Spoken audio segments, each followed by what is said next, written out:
to the statement made by the Secretary of State for Wales on the record on Sunday, who warned Tory rebels that they were playing with fire, as he put it. He told Mr. Dimbleby, "We have to show our confidence, not only in the government, but also in John Major." A sort of double whammy confidence motion. But, and even more ominous to the Prime Minister, was the President of the Board of Trade, who said in ITN on Monday of this week, "The Prime Minister is entitled to our confidence now." Now, the Right Honourable Gentleman always chooses his words with care, so I do not believe that qualifying now was accidental.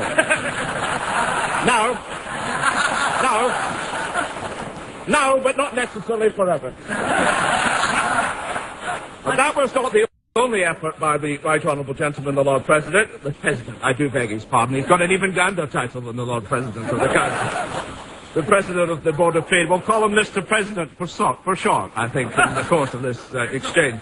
He told BBC Radio, and this was presumably addressed to Conservative backbenchers, because it's in direct speech. It says, "If you vote against the Prime Minister and the government on Wednesday, on Thursday you have a policy vacuum at the centre of British decision-making of incalculable destructiveness." Gosh, what an awful prospect that would be.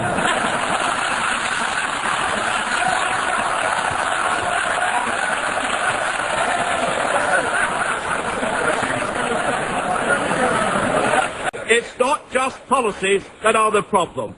It's the Prime Minister as well. He has the precise opposite of the Midas touch. From Black Wednesday to the pit closure fiasco, and onwards to the mysteries of whatever the government's new economic policy is, his baleful presence courts disaster. I understand that even at Stamford Bridge, Chelsea fans would prefer that he stays away because most time he attends they lose. He contributed himself last month, to a book about football entitled "We'll Support You Evermore." Obviously not a Conservative Party publication.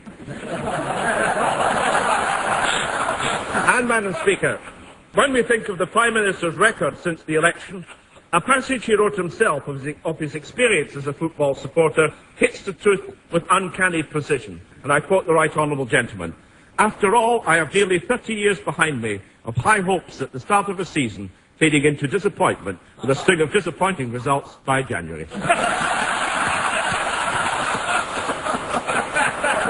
But on this question of scaremongering, let me just take the Honourable Gentleman back to a document which I think he used to be connected with the Conservative Party organisation, with which he'll be familiar. The campaign guide for 1992. Now, I've been able to obtain one of the few remaining copies that's escaped,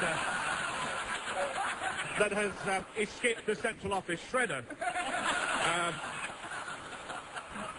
But I'm glad I've been able to have it, and I can make it available to honourable members who want to consult it.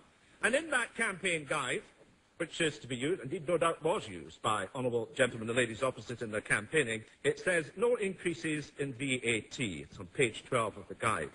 And here we have the material part, and I quote, "Following a series of unfounded and irresponsible scares from the Labour Party, the Prime Minister is in bold letters here, so at least he's given status in the campaign guide. The Prime Minister has confirmed that the government has no intention of raising VAT further." Goes on to refer to a statement in the House. "There will be no VAT increase. Unlike the Labour Party, we have published our spending plans and there's no need to raise VAT to meet them." And for good measure, they quote the Right Honourable Gentleman, the member for Putney. When he was Chief Secretary of the Treasury, the government had no intention of widening the scope of VAT.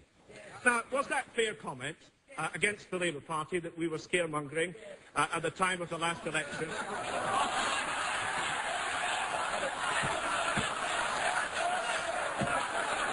What it might be.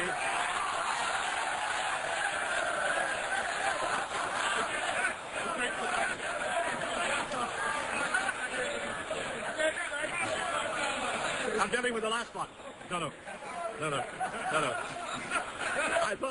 I thought they might think that this was scaremongering. That was a nasty Labour Party, once again maliciously misinterpreting The honest and decent intentions of these credible and straightforward ministers who we have before us. But the public know what happened after the party opposite got returned, and they'll not be fooled so easily again. They know exactly what happened with VAT, up by 8%, going up to 17.5%, affecting every family in the land. And gosh, weren't we irresponsible to allege that? Weren't we wicked to make such scurrilous allegations against such honest and decent people? Menace of these men in the grey suits. After all, he was the beneficiary of their deadly manoeuvres against his predecessor. Although he no doubt reflects that while it took 10 years for them to move against her, after only 12 months they have him in their sights. But if I were he, Madam Speaker, I would worry most if they sought to reassure me.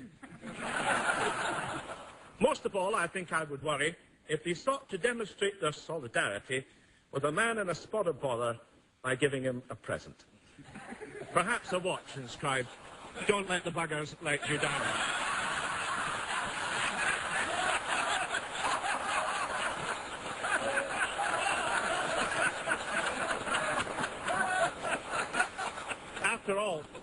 After all, Madam Speaker, it does appear to be a coded message that it's time for an early and a swift departure.